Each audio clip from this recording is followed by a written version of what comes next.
Hello friend, कैसे हैं आप लोग। तो आज है आज कौन सा दिन है। आज कौन सा दिन है मम्मी। आज है मंगलवार है। और अभी दोपहर के बज रहे हैं 3। और मैंने जी भाई बोला है, ये उसी हाथ से बोला जिस हाथ में फ्रैक्चर आया था। इसमें प्रॉब्लम ये है कि ये वाला हाथ मेरा इधर साइड में नहीं होता है। इधर से घूम जाता थोड़ा थोड़ा, लेकिन इधर बैक नहीं होता है। मैंने तो दो दो डॉक्टर्स को दिखाया। हड्डी के डॉक्टर को दिखाया और मेरी फिजियोथेरेपी भी हुई, लेकिन मेरा हाथ अभी भी ठीक नहीं हुआ है। प्लास्टर कटे हुए 1 महीना होने को आया। अब कुछ दिन में 1 महीना हो जाएगा मेरा प्लास्टर कटे हुए। तो कोई फ़र्क नहीं पड़ा है, पर 1-2% तो फ़र्क पड़ा ही है।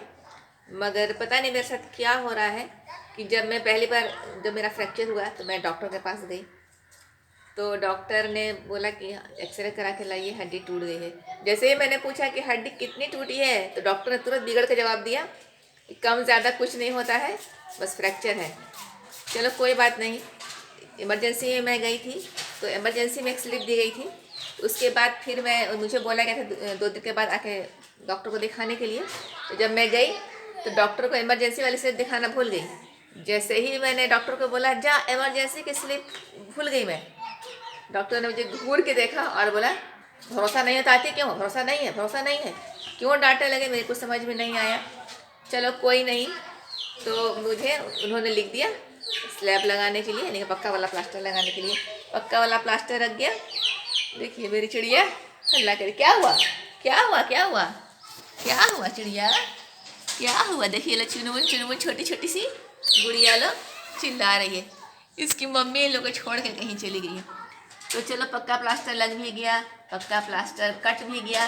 कटने के बाद जब मैं डॉक्टर के पास गई तो डॉक्टर ने कहा कि ठीक है कट गया है, तो प्लास्टर तो कट गया, आप घर जाइए और ऐसे ऐसे हाथ कीजिएगा और ऐसे ऐसे घुमाइएगा, ठीक हो गया। 11 दिन तक मैं वैसे ही करती रही उन्हीं के कहने पर।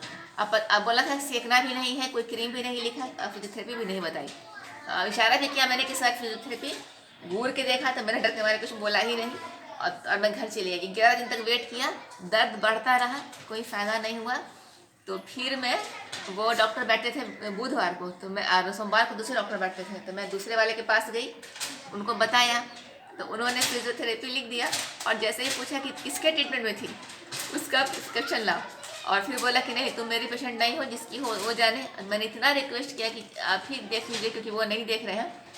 कैसे नहीं देखेंगे, वो मेरे जूनियर हैं, हम सीनियर डॉक्टर हैं, वो हमसे बोल रही है, उनको बोलो जा करके। मगर फिर भी वो जो सीनियर डॉक्टर थे उन्होंने मुझे फिजियोथेरेपी लिखा और एक क्रीम लिखा और सीखने के लिए ही बताया। तो मेरी फिजियोथेरेपी तो चली। उन डॉक्टर को मैंने नहीं दिखाया, दूसरे वाले को दिखाया था ना, लेकिन उन्होंने फिजियोथेरेपी लिखने के बाद बोला और कैल्शियम की दवा वगैरह भी लिखी, लेकिन बोला जिसके दिखाया मेरे पास नहीं आया, जिनके पास था तो उन्हीं के पास रहना। तो मैंने फिजियोथेरेपी कराया। अब जब मैं फिजियोथेरेपी कराने के लिए फिजियोथेरेपिस्ट के पास गई, वहाँ भी देखिए मैं गई, बैठी रही, एक बार दो बार ऐसे हल्का फुल्का सा हाथ मरोड़ दिया। मैंने बोला मैम वीडियो बना लें, लेडी थी। एक बार घूर के बोला नहीं वीडियो नहीं बनाना यहाँ पे। चलो कोई बात नहीं, बोला मैम मुझे याद नहीं रहेगा क्या स्टेप सिखाया। तो बोले कि 20 दिन तक आना है। तो चलो ठीक था, 20 दिन तक आना था। काफ़ी दूर जाना पड़ रहा था, काफ़ी पैसा भी लग रहा था, लेकिन मैं गई। एक दिन गई, 2 बार करा के छोड़ दिया। दूसरे दिन गई तो फिर मसाज स्टार्ट हुआ। तो जो मसाजर होता है वो मशीन ऑन करके बोले मुझे को दे रही थी, खुद से करो। और खुद बैठ के गप कर रही थी। करने के बाद में उन लोग की गप खत्म हो ही नहीं पा रही थी। मैं चुप बैठी रही आधा घंटा 1 घंटा में बैठी रही। तब उसमें की जो इंचार्ज थी वो घूर के बोलती है तुम्हारा हो गया जाओ। तो मैंने बोला भाई अभी हुआ ही कहाँ, कुछ भी नहीं हुआ है। तो आप बोलते क्यों नहीं, आप बोलिए तभी ना होगा। तो हमने बोला मैं आप बात कर रही थी तो हम लोग क्या बोल, वेट करते कि बात खत्म होगी तो फिर मेरा कर ही दीजिएगा। चलो वो दिन भी 1-2 बार मरोड़ के छोड़ दिया। थर्ड डे में फिर गई। फिर वही मुझे बहुत देर तक बैठने के बाद मुझे मशीन ऑन करके दे दिया गया अपने से मसाज करो। मैं मसाज करती रही। 5 मिनट का टाइम लगाया था मशीन में। 5 मिनट के बाद मसाज हो गया, सिकाई हो गई, मतलब खुद से कर लिया मैंने। इसके बाद उन लोग गप में लगी नहीं, 1 घंटा बीत गया। उसके बाद मुझे घूर के बोल रही हैं हो गया। मैंने बोला कहाँ हुआ है, बोला करिए। फिर किया। चौथे दिन एक जेंट्स आए, तो मुझे जेंट्स देख के लगा बड़ा अजीब से कि भाई ये कैसे करेंगे। उसके बाद वो जेंट्स आके बोल रहे हैं कि लेटिए, तो हमको लेट भी दे रहे थे कि जेंट्स बोल रहे थे। हम मेरी डॉक्टर से बार बार रिक्वेस्ट कर रहे थे कि मैम आप कीजिए, मैम आप कीजिए। सब के सब बहरी हो गई, कोई सुन ही नहीं रही थी। तो कुछ जेंट्स डॉक्टर ने खैर वो समझ गए कि हेजिटेट थोड़ा सा हो रहा है मुझको। उन्होंने बोला हम 2 बार कर देंगे, अच्छे से करेंगे। तो खैर मैं ज़िद करके लेटी, तो खैर मेरा हाथ में काफ़ी अच्छे से किया, और इतना अच्छे से किया, मैं इतना चिल्लाई, इतना दर्द हुआ, और बहुत ज़्यादा किया, 2 बार किया।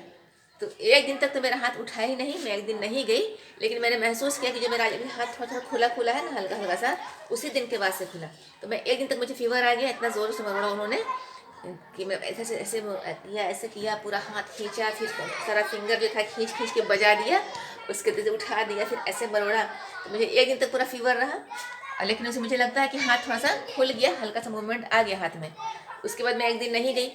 उसके बाद 5वें दिन जब मैं गई तो बस उठी, तो मैंने ऐसे ही मेरे मुंह से निकल गया ना कि मैम बोल रहे थे ना कि आप कीजिएगा, नहीं तो वो वाले सर के दुखा दिए थे, बस इतना कहना। ओ दर्द हो गया था, ठीक है अपने से करना, इतना कहते रहे। मैम अपने से करने वाला स्टेप नहीं, अपने से नहीं होता है, आप कर दीजिए। नहीं किया उन लोगों ने। जैसे 5वें दिन ये केस हो गया, और 6ठे दिन मैं फिर गई, तो फिर उन लोगों ने मेरा चेहरा देखा, देख के आपस में कुछ बात किया।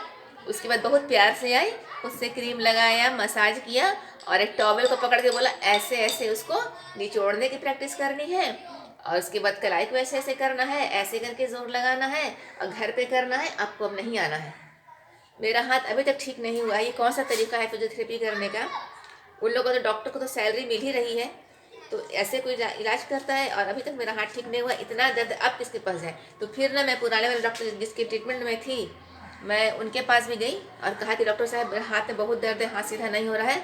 उन्होंने मुझे घूर के देखा, अब बोल रहे हैं क्या कि तुम मेरी बात सुनती नहीं हो, अब बोलती बहुत ज़्यादा हो।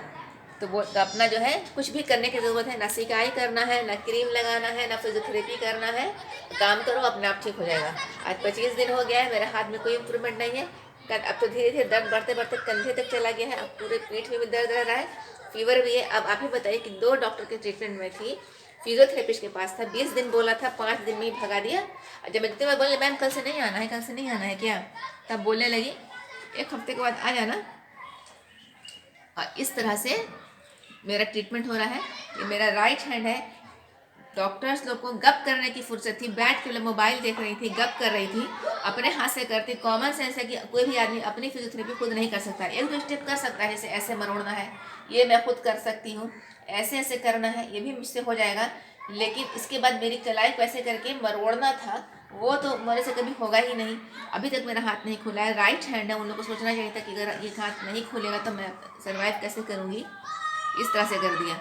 मैं तो हमेशा दूसरों की पेपर में पढ़ती थी कि डॉक्टर ने ऐसे किया वैसे किया, मुझे यकीन नहीं आता था कि डॉक्टर लोग ऐसा कैसे कर सकते हैं। लेकिन खुद अपने आँख से देख लिया कि डॉक्टर लोग इतनी लापरवाही करते हैं, इतनी लापरवाही करते हैं। ये तो मेरी हड्डी थी, हाथ था, चलो कोई नहीं, पता नहीं मेरा हाथ ठीक होगा कि नहीं। अब कुछ दिन के बाद फिर सोच रहे हैं 2 डॉक्टर को चेंज कर दें, क्योंकि हाथ खुला ही नहीं है। और उन लोगों ने कहा कि अब आने की ज़रूरत नहीं है, बार बार नहीं आना है। और इस तरह से देखते हैं जिस पेशेंट को बचना होता है वो बचता है, मरना होता है मर जाता है। इतनी क्रूअल्टी है। और डॉक्टर्स हमें बीमार पड़ने की सज़ा देते हैं, बीमार क्यों पड़ी। तो वीडियो में इसलिए बना रही थी कि आप लोग कम से कम अपना ख्याल रखिए। हड्डी पसली जो तोड़ने की बात करते हैं, हाथ तोड़ देंगे, पैर तोड़ देंगे, पुलिस लाठी चार्ज करती है, मोहल्ले में मार होती है तो लोग पूरी कोशिश करते हैं कि हाथ पैर तोड़ ही दे किसी का। उसके अलावा मुहावरा भी है कि हाथ तोड़ देंगे, पैर तोड़ देंगे।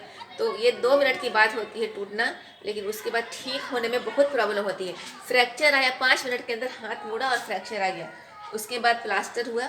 लेकिन असली प्रॉब्लम जो है वो प्लास्टर कटने के बाद से शुरू होती है। हम ये सोचते हैं कि प्लास्टर चढ़ गया है, उसके बाद जब प्लास्टर कटेगा तो उसके हाथ तुरंत ठीक हो जाएगा, लेकिन ऐसा कुछ नहीं होता। जितनी तकलीफ हाथ टूटने और प्लास्टर करने के बाद, जितनी तकलीफ हाथ टूटने में होती है, उससे 1000 गुना ज़्यादा तकलीफ बाद में फिजियोथेरेपी कराने में होती है, और दर्द 1000 गुना ज़्यादा बढ़ जाता है।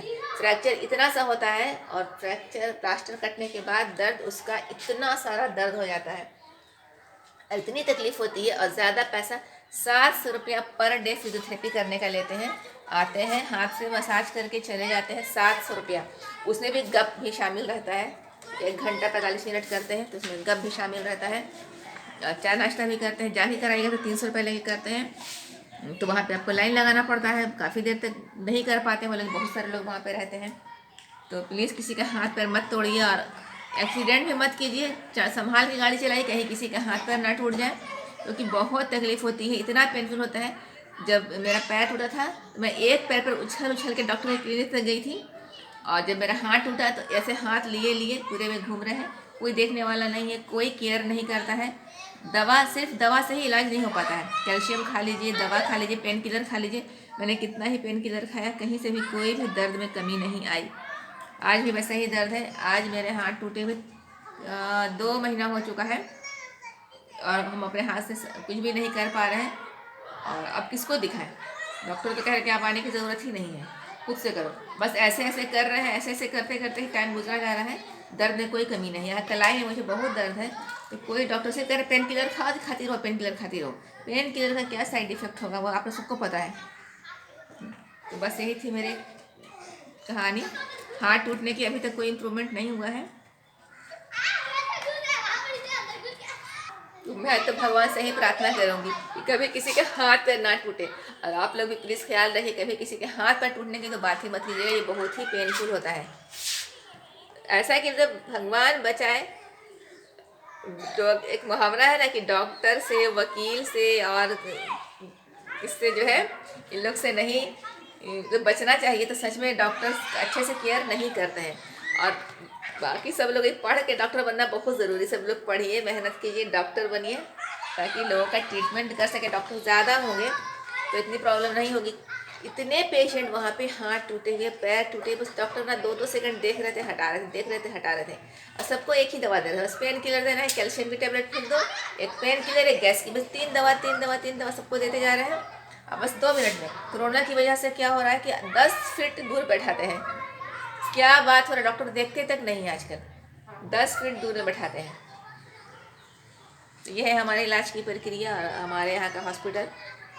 बस लोग इसके पेशेंट मर जाते हैं, वो लोग रो पीट के रह जाते हैं, हल्ला हंगामा करके। बहादुर होते हैं तो मार पीट करते हैं, लेकिन उससे पेशेंट तो वापस आता नहीं है। अब मेरा ही हाथ है, पता नहीं ठीक होगा कि नहीं होगा, देखिए आगे जैसा होगा। लेकिन अभी तक तो क्या है, डॉक्टर ने मुझे भगा दिया है और हाथ में कोई इम्प्रूवमेंट नहीं आया है। मेरा क्या होगा पता नहीं। हाथ तोड़ के मैंने बहुत बड़ी गलती की है, मुझे लगता है मैंने खुद से तोड़ दिया है। तो ये मैंने जो अपनी दुख भरी कहानी हंस हंस के सुनाई है। अगर पसंद आए तो प्लीज़ वीडियो को लाइक कीजिएगा, शेयर कीजिएगा, सब्सक्राइब कीजिएगा। और सबसे बड़ी बात है, अपना हाथ पैर बचा के रखिएगा ताकि कभी टूटे ना और डॉक्टर की ज़रूरत ना पड़े। Bye bye.